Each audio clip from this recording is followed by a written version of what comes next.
Deus é muito bom.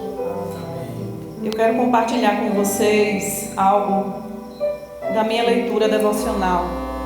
Já falamos aqui outras vezes, sempre que nos reunimos, a importância da gente ler a Bíblia. É com ela que a gente se alimenta, é na palavra que a gente se alimenta. E a minha leitura devocional nesse período, eu estou finalizando mais uma jornada e eu não me considero expert na palavra. Já passei por ela algumas dezenas de vezes, algumas vezes, acho que a 25ª ou a 26ª, de capa a capa, fora Novo Testamento, fora cartas, fora Salmos e Provérbios, que eu já perdi a conta quantas vezes passei. E não considero isso muito para uma pessoa que se converteu no ano de 90, vai fazer 30 anos no ano que vem, né? Então eu acho pouco, era para ter lido pelo menos uma vez por ano. Mas eu louvo a Deus, porque a cada momento que eu passo por este livro, o renovo vem. E eu criei hábitos na minha vida cristã desde muito cedo. Leitura da Bíblia, oração, jejum, dízimo e oferta, não se negocia. São práticas cristãs que não se negociam. É inconcebível um cristão que tem uma renda e não dizima, que não leva uma oferta, que não dá o seu melhor. Deus não precisa de dinheiro, concordo com você, Deus não precisa de dinheiro, mas a obra dele na terra precisa. A gente precisa pagar aluguéis, luz, sustentar obreiros que vivem no chamado da palavra. Então não se concebe um cristão acordar de manhã, como o Ednei falou a respeito da palavra, sair porta fora para trabalhar sem fazer uma oração, sem ler um texto da Bíblia, mesmo que não seja uma leitura longa e extensa, mas o nosso primeiro olhar é para Ele, o nosso primeiro suspiro deve ser para o Senhor da nossa vida. Então ao longo da minha caminhada eu fui criando hábitos. Às vezes quando eu acordo, Senhor, obrigado por esse dia, bom dia, Senhor. Acordo conversando, durmo conversando com Ele. É algo constante. Claro que aqueles momentos de oração na madrugada, aquele momento que você tranca a porta do seu quarto e vai orar, são específicos. Mas oração e vida com Deus é um relacionamento. Ele é alguém real que mora dentro de mim, que convive comigo 24 horas por dia. Ele não é um ser estranho à minha vida. Aí alguém esses dias fez uma crítica porque eu postei algo chamando o Espírito Santo de você. Isso é um desrespeito. Eu não acho. Ele é tão íntimo meu, ele é tão meu amigo, que eu tenho liberdade de chamar você.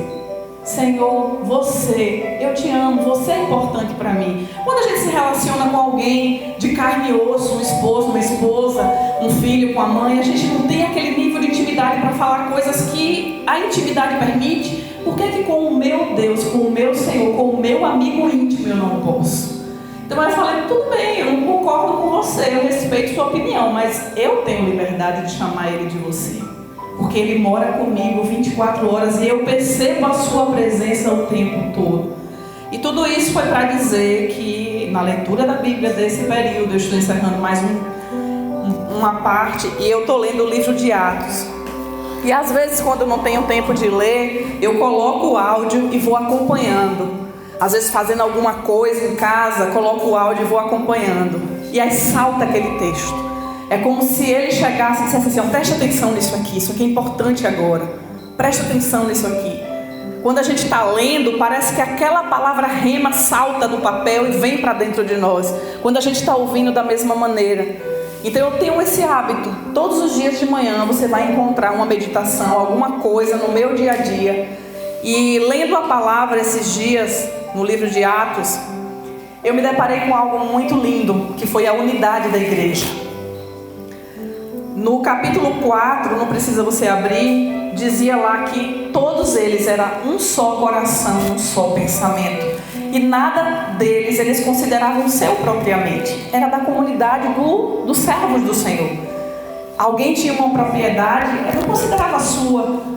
Alguém tinha uma casa, não, essa casa não é minha, essa casa é do reino, essa casa é de Deus, é para o uso de Deus.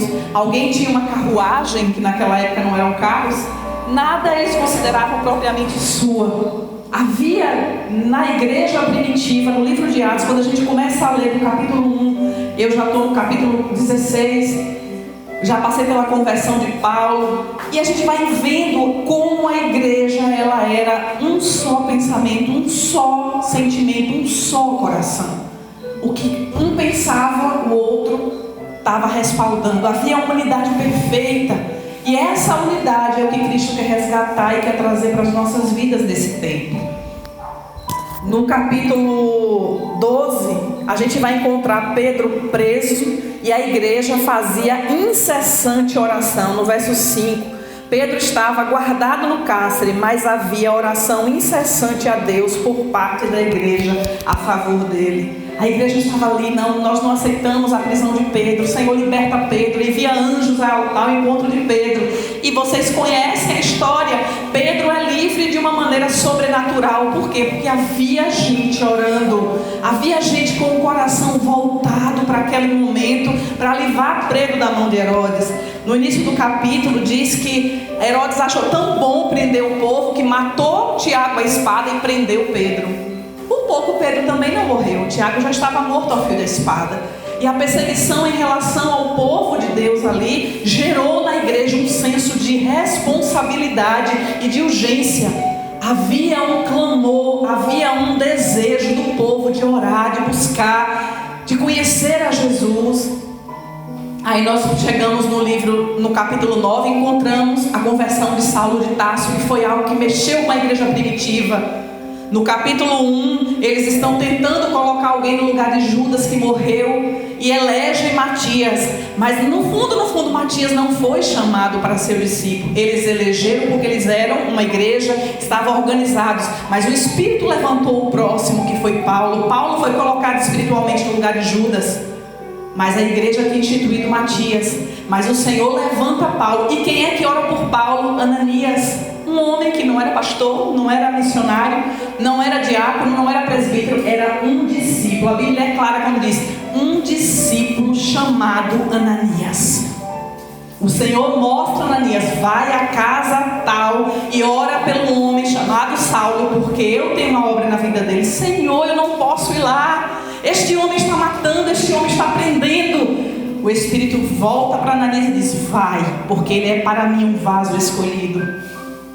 Talvez você seja o Ananias que Deus está querendo usar. Você que não tem um título, você que não tem uma placa de título na sua parede dizendo: eu sou diácono, eu sou presbítero, eu sou pastor. Deus quer usar o anonimato dos seus filhos. Deus quer usar a gente onde a gente está. Ananias estava a postos, ele ouviu, ele teve um ouvido sensível ao Espírito Santo. E o Espírito Santo diz a ele: vai, ora por aquele homem, porque ele está cego, mas eu vou curá-lo. Ele vai ver o sinal. E Paulo já estava ali mexido, porque ele teve uma visão do Cristo no meio do caminho. Quem és tu, Senhor? Eu sou Jesus a quem você está perseguindo. A igreja primitiva era uma igreja forte, corajosa, destemida. E passando por esse nível, eu disse: Deus, restaura este fogo no meio da igreja. Nós precisamos deste fogo lá dos primórdios, lá de trás. O desejo de orar, a unidade, o respeito pelo ministério do outro. Ninguém puxava o tapete. Até mesmo quando Saulo se converte, que começa a se introduzir no meio dos crentes, os crentes estavam com medo, porque ele era um perseguidor. Precisou vir alguém dizer: não, gente, agora ele é um de nós. O Senhor já alcançou o coração dele. Mas Paulo foi ganhando a confiança. Só que entre eles havia uma unidade tal que ninguém passava necessidade. Não podia haver um irmão ali pobre passando fome para os outros não chegarem juntos. E a unidade, o amor é isso. Eu falo isso para mim porque eu preciso desse chamado. Eu preciso desse despertamento. E a igreja de Cristo em Mundo Novo precisa desse despertamento. É muito fácil chegar nas redes sociais, botar uma foto, somos um. É muito fácil levantar uma bandeira em praça pública, somos um. Mas é muito difícil quando no nosso quarto, no nosso interior, a gente tem uma pedra para jogar, uma crítica para fazer.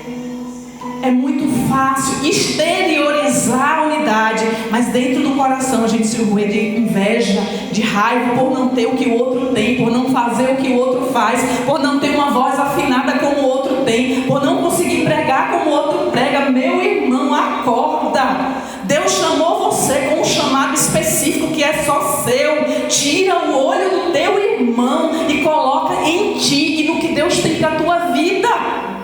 Chega desse tempo de ficar olhando para o outro e se medindo. Nosso parâmetro não é o outro, nosso parâmetro é Jesus. Nossa régua de medir, como é mesmo o nome daquele negócio que mede lá para a pedreira? A trena. Nossa trena não é o outro, nossa trena é Jesus. É por Ele que a gente mede a nossa vida.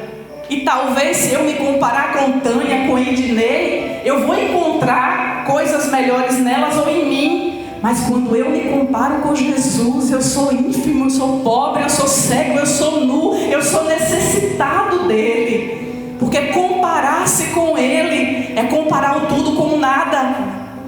É comparar o valor com o que não vale nada. Ele é tudo. E passando por esse livro essa semana, esses dias, eu disse: Deus, me ajude.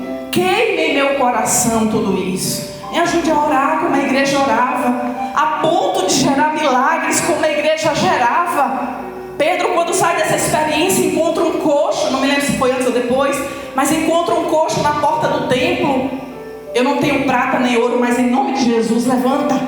Na palavra, na liberação do poder da palavra, milagres aconteciam. O que é que aquela igreja tinha que a igreja dos nossos dias não tem? Talvez se fôssemos fazer uma lista, ela seria grande. Sinceridade, compromisso, oração, jejum, unidade. E tudo isso a gente precisa voltar aos joelhos e dizer: Deus, me ajude a ser como Tu queres que eu seja. Nós precisamos disso. E eu e você temos um papel importante: influenciar, pregar, ensinar, orar. Senhor, traz a unidade. Nós não aceitamos a divisão, não aceitamos, Senhor. Nós te pedimos em consonância com o que está escrito lá em João 17, que eles sejam um, assim como Tu, ó Pai, és um. Tu e o Pai são um. E passando por esse livro, muitas coisas vieram ao meu coração, que nessa oportunidade não será suficiente para a gente dissecar. Talvez um dia Deus nos dê a oportunidade de passar por cada texto que o Senhor foi colocando dentro de mim, e eu fui marcando na Bíblia, no meu celular, dizendo: Deus, me ajuda, eu preciso disso. Eu quero ser melhor do que o que eu sou, não para a vanglória humana, mas para cumprir o Teu chamado.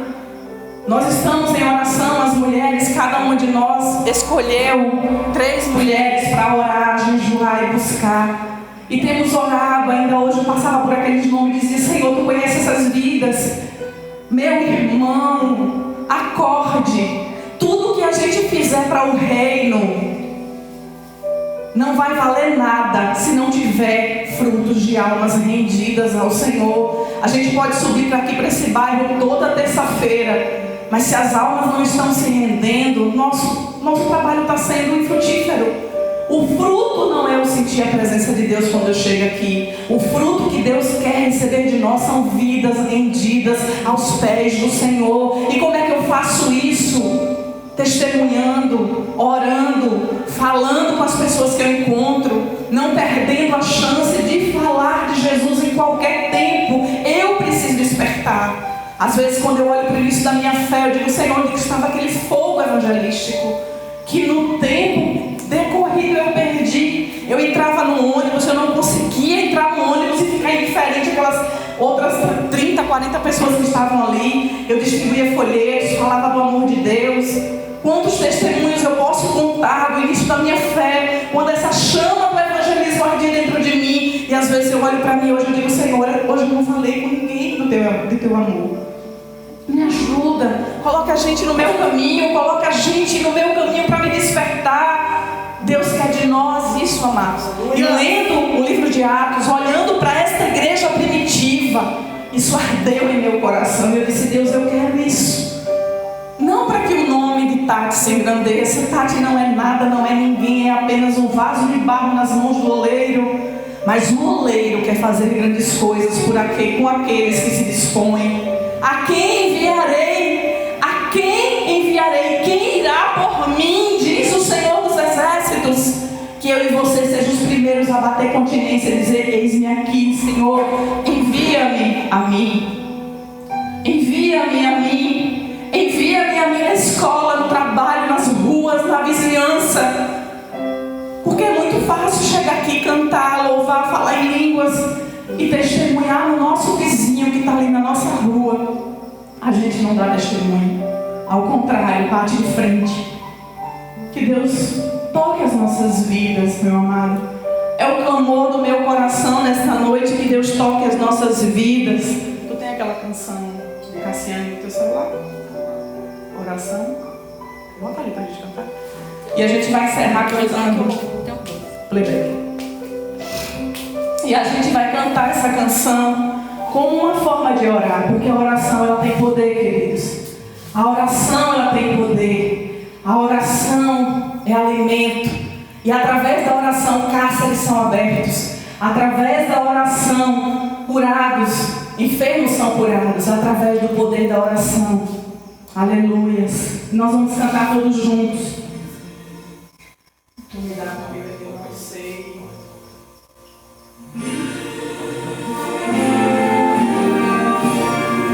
Fique à vontade se você quiser ficar em pé.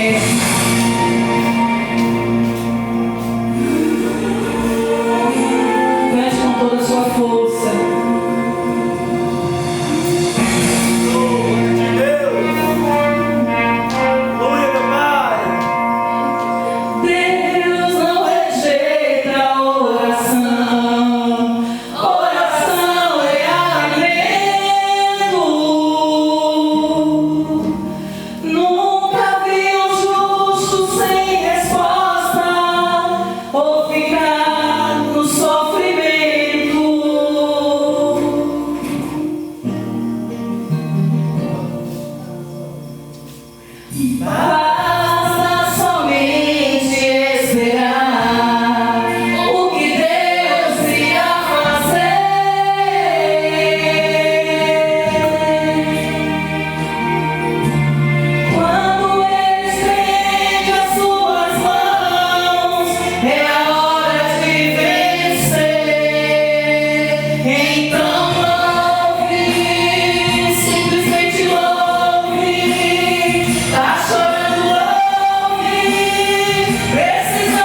Agradeço a oportunidade em nome de Jesus.